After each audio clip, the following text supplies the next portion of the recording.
kwa namna gani serikali imewapa unafuu katika kupata malighafi ambazo zinawasaidia ninyi kutengeneza hii mitambo ili na yenyewe iweze kusaidia kutengeneza bidhaa zingine ambazo nakusudia?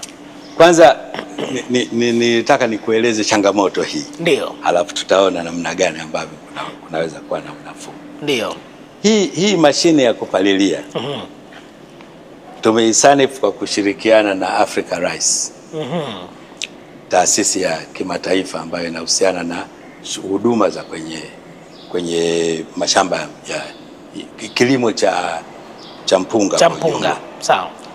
Mashine hii vitu ambavyo tunatumia kutengenezea mashine hii kuna baadhi vinatoka nje, na tuseme kiasi kikubwa kinatoka nje. Na udogo wake hivi.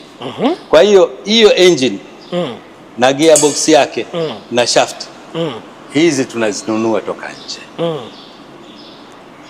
Unataka kuniambia injini kama hii na hii gearbox haipo hapa nchini? Hatuna, hatujaanza kutengeneza engine za aina yoyote hapa nchini.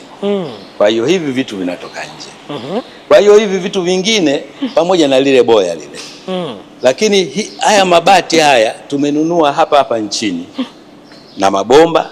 Kwa hiyo unaweza ukakuta mabomba yametengenezwa hapa. Mabati ya aluminium itakuwa labda yametoka nje. Mabati mengine ya chuma yametoka nje.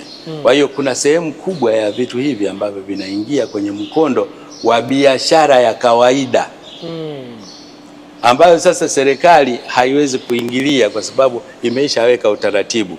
Utanunua, utatoa VAT, utafanya gharama zako zote mpaka ikufikie kwako uendelee na uzalishaji. Atakayenunua bati la aluminium kutengeneza dirisha hata kuwa tofauti na mimi ambaye nitanunua kwa ajili ya kutengenezea mashine ya kwenda hapo. Unataka